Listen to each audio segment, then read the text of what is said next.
আসসালামু আলাইকুম এভরিওয়ান, আশা করি সবাই খুব ভালো আছেন আর সবাইকে নতুন বছরের শুভেচ্ছা। আমি প্রথমে বলে নিচ্ছি আমার কণ্ঠটা কিন্তু ধরে আছে কারণ আমার প্রচুর ঠান্ডা লেগেছে। আর এই ভিডিওটা হচ্ছে গতকাল রাতে করা 31st নাইট উপলক্ষে। আসলে 31st নাইট সম্পর্কে আমি কিছু কথা বলতেছি। 31st নাইটে আসলে কখনোই আমার তেমনভাবে কিছু করা হয় না। আর ছোটোবেলা থেকেই বড়দের মুখে শুনে এসেছি যে এগুলো পালন করা ভালো না বা উচিত নয়, হয়তো বা সেই অভ্যাসটাই আমার থেকে গেছে। আর সেভাবে পালন করা হয়ও না কখনো। আমি হয়তো বা ছোটোবেলায় দু একটা পিকনিক করেছি বড়দের সাথে, এই পর্যন্তই। কিন্তু বড় হওয়ার পরে বা বিয়ে হওয়ার পরে আমার আসলে 31st নাইটটা সেভাবে পালন করা হয় না। 31st নাইট বলতে আমার কাছে ছিল যখন আমরা 14তলা বিল্ডিংয়ে থাকতাম, তখন হাজব্যান্ডের সাথে ছাদে উঠে একটু বাজি ফোটানো দেখা, এই পর্যন্তই। এছাড়া আর কোনো কিছু করা হয় না। তো গতকাল রাতের ভিডিওটা আমি আপনাদের সাথে শেয়ার করে দিলাম। আসলে আমার বরিশালের এক ভাই ভাবি ছিল, তারা হচ্ছে আমার হাজব্যান্ডকে সন্ধ্যার সময় ফোন দিয়ে ভাই বলছিল যে আমি যেন তাদের বাসায় একটু যাই। তো ব্যাপারটা আমি বুঝতে পারিনি, কিছুক্ষণ পর ভাবিও আমাকে ফোন দিয়ে বলল যে তাদের বাসায় যেন আমি একটু যাই। তো আমি তারপরে গিয়ে দেখলাম যে ভাবি এভাবে রান্নাবান্নার আয়োজন সেরে ফেলেছে। সে হচ্ছে ডিমের কোরমা করেছে আর এভাবে মোরগ পোলাও করেছে। মোরগ পোলাওটা ফার্স্ট টাইম ভাবি করলো আর ভাবি অনেক টেনশনে ছিল যে কেমন হয়। কিন্তু আমি 100 ভাগ শিওর ছিলাম, যেহেতু তার সব রান্নাবান্না মজা হয় আর আমাদের বরিশালের মানুষ বলে কথা, বরিশালের রান্নাবান্না তো অবশ্যই মজার হতেই হবে। তো তার রান্নাবান্না নিয়ে আমার প্রচুর কনফিডেন্স ছিল যে না, ভালো হবে। তো আমরা হচ্ছে একটু ফুড কালার ইউজ করেছিলাম কাচি কাচি ফিলটা আনার জন্য। আর এটা ছিল আমাদের মোরগ পোলাও।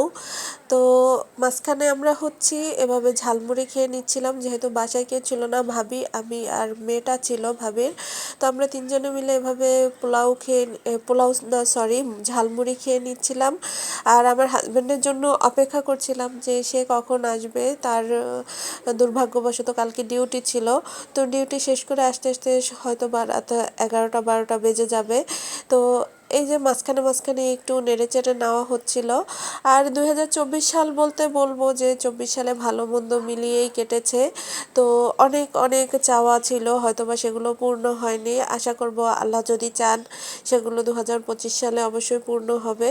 আর আমার হাজব্যান্ডকে তো আমি মন থেকে একটা দোয়া করতেছি যে যেন সে ভালো থাকেন 2025 সালে।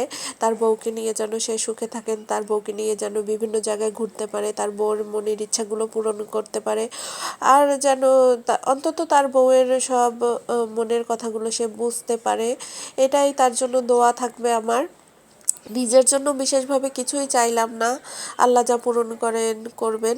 তো আমাদের রান্নাবান্না শেষ হওয়ার পরে আমরা সব কিছু এভাবে সার্ভ করে নিচ্ছিলাম। আর এটা হচ্ছে রাত 11:30টার দিকে প্রায় আমরা খাচ্ছিলাম। যেহেতু বাজি ফোটানো এবার বলছিল যে নিষেধ, বাজি ফোটানো যাবে না, তাই আমাদের এখানকার, যেহেতু আমরা সরকারি লোকজন, আমাদের এখানে তো বাজি ফোটানো হয়নি। আশেপাশে অনেক বাজি ফোটানো হয়েছে, প্রায় সন্ধ্যা থেকে আমি টের পাচ্ছি যে বাজি ফোটানো হচ্ছে। আর রাত যত বাড়তে ছিল তত বাজির শব্দ প্রকট আকারে বাড়ছিল। আসলে এই জিনিসগুলো করা কিন্তু উচিত না, পরিবেশ মানুষ সবার প্রতি সবার কাছেই এটা ক্ষতিকারক, এটা করা উচিত না। তাও তো মানুষকে শোনানো যাবে না, মানুষ তো এগুলো করবেই।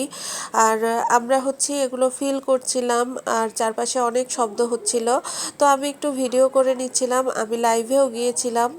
আর হচ্ছে যে যেহেতু আমাদের এখানে ফোটানো হয়নি আর আমরা হচ্ছে 12তলার উপরে ছিলাম, ভাবিদের বাসাটা 12তলায় ছিল, ছাদেও তালা দেওয়া ছিল। তাদের বিল্ডিংটা অবশ্য 14তলা ছিল, আমরা উপরে উঠলে উঠতে পারতাম, দেখতে পারতাম। কিন্তু ছাদে তালা দেওয়ার কারণে আমরা ব্যালকনি থেকে এভাবে ভিডিওগুলো করছিলাম, অনেক ভালো লাগছিল। আসলে সব মিলিয়ে একটা সুন্দর সময় অতিবাহিত করলাম। জানি না আগামী বছরটা কিভাবে কাটবে, তাও এবছরের শেষটা আমাদের সুন্দর কাটলো, অনেকটা স্মৃতি নিয়ে শেষ হলো, এই যা বলা। আর গ্রামের দিকে অবশ্য শুনলাম যে কোনো বাজি ফোটেনি, কিন্তু শহরে কি হয়েছে জানি না, সরকারের আদেশ তো কেউ মানলো না। কিন্তু আমরা অবশ্য সেটা অবশ্যই পালন করেছি, আমাদের এখানে কোনো বাজি ফোটেনি। এগুলো কিন্তু একেবারে হাজারিবাগ, তারপরে নিউ মার্কেট এলাকায় এইসব বাজিগুলো ফুটছিল। আর আমরা যেহেতু অনেক